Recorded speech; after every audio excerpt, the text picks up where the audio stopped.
Thanks for watching. Don't forget to like, comment, share and subscribe to.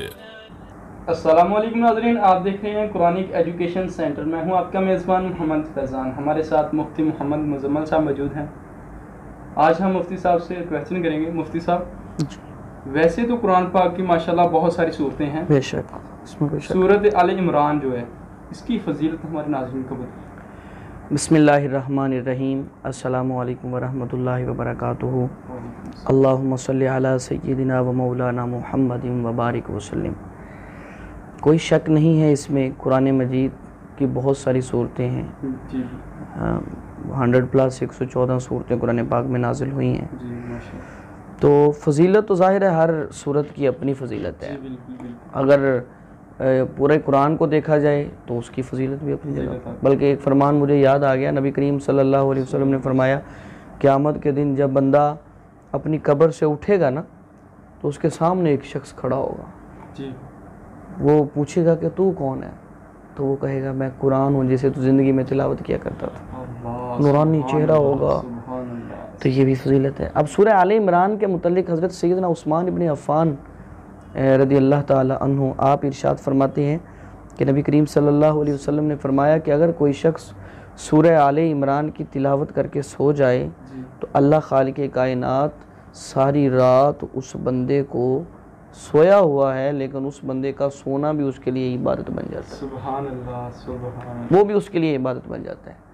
और अल्लाह के प्यारे हबीब आका करीम सल्लल्लाहु अलैहि वसल्लम ने एक और मौका पर बयान फरमाया कि कुरान मजीद में जो सूरह आले इमरान और सूरह बकरा दूसरी सूरत और तीसरी सूरत, जो बंदा इसकी कसरत से तिलावत करता है, क़यामत के दिन जब आपको पता है कि सूरज शवानेज़े पे होगा, धूप ही धूप होगी, पसीना होगा, लोग अपने गुनाहों के जो है वो तरह अपने गुनाहों के बराबर डूब रहे होंगे अपने पसीने में। तो उस मौका पर अल्लाह के प्यारे हबीब ने फरमाया कि जो सूरह आले इमरान और सूरह बकरा इसके साथ इसकी तिलावत की रूटीन बना ले, ये दोनों सूरतें क़यामत के दिन उसके ऊपर साहिबान बन जाएंगी, साया बन जाएगा इन सूरतों का।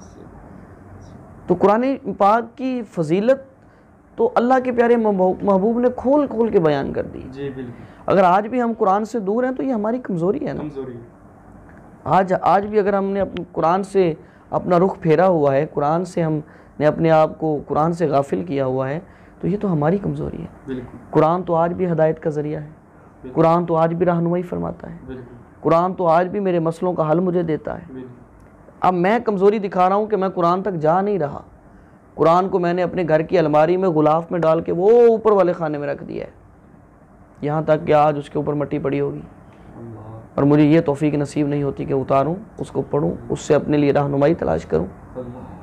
और पेरेंट्स को मैं खुसूसन ये मैसेज देना चाहूँगा, वालिदैन को, कि आपको याद होगा चंद साल पीछे चले जाएं, अगर आप चंद साल पहले की हम देखें, अगर हम होशो आवास में, तो जब सुबह आँख उठती थी ना, आँख खुलती थी ना, तो दादी अम्मा कुरान लेके बैठी होती थी जी। बिल्कुल।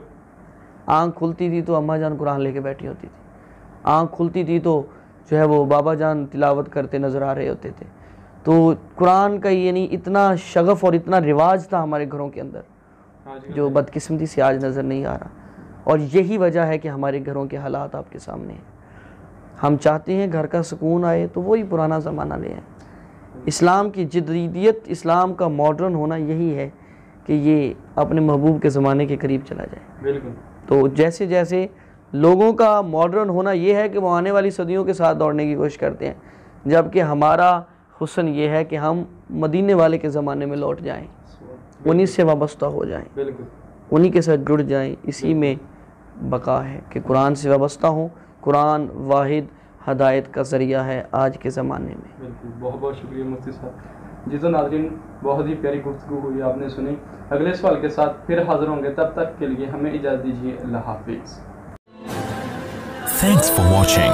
Don't forget to like, comment, share and subscribe to